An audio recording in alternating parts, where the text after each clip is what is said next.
Pensionistët e huaj të cilët të ndërrojnë të kalojnë pensionin e tyre në diell në Riverën franceze, mund të duhet të rishqyrtojnë planet nën kujdesin shëndetësor falas që hiqet. Franca dëshiron që pensionistët nga vendet jo anëtare të Bashkimit Evropian, të cilët aktualisht përfitojnë nga sistemi publik i kujdesit shëndetësor, të fillojnë të paguajnë për të. Është një veprim që do të prekte veçanërisht pensionistët amerikanë, të cilët janë dyndur në një nga shtetet më bujar të mirëqenies sociale të Europës, jo vetëm për ushqimin, peizazhin dhe kulturën e tij, por edhe në disa raste për kujdesin shëndetësor falas të klasit botror. Sipas ligjit francez, qytetarët nga jashtë Bashkimit Evropian që kanë një vizë afatgjatë dhe mund të provojnë se kanë të ardhurat të mjaftueshme nga pensioni ose kapitali, më shumë se 23.000 euro në vit, si dhe sigurim privat të kujdesit shëndetësor, pas 3 muajsh mund të marrin një kartë vitale, e cila u jep atyre akses falas në kujdesin shëndetësor publik. Në atë pikë ata mund të anulojnë sigurimin e tyre të mëparshëm privat shëndetësor dhe të përfitojnë nga i francez. Është bërë një zgjedhje popullore për pensionistët amerikanë vitet e fundit, por shumica e ligjvënësve francez duan të japin fund kësaj situate dhe t'i bëjnë ata të paguajnë një kontribut minimal. Franca dëshiron që pensionistët jo anëtar të Bashkimit Evropian, të cilët aktualisht përfitojnë nga sistemi kujdesit shëndetësor publik, të fillojnë të paguajnë për të.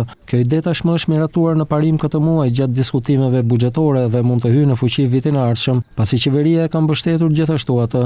Sipas versionit të fundit të propozimit, vetëm qytetarët nga vendet jashtë Bashkimit Evropian që nuk paguajnë taksa ose nuk kontribuojnë në programe të tjera të mirëqenies në Francë, do të detyrohen të paguajnë kontributin e ri minimal. Ligjvënësit nuk e kanë përcaktuar shumën e kontributit, pasi do t'i takojë qeverisë ta bëjë këtë më vonë. Sipas ekspertëve, vlera mund të ndryshojë në varësi të nivelit të mbulimit të kujdesit shëndetësor, por do të jetë akoma më e lirë se sigurimi privat në Shtetet e Bashkuara të Amerikës, që kushton rreth 300 deri 500 euro në muaj.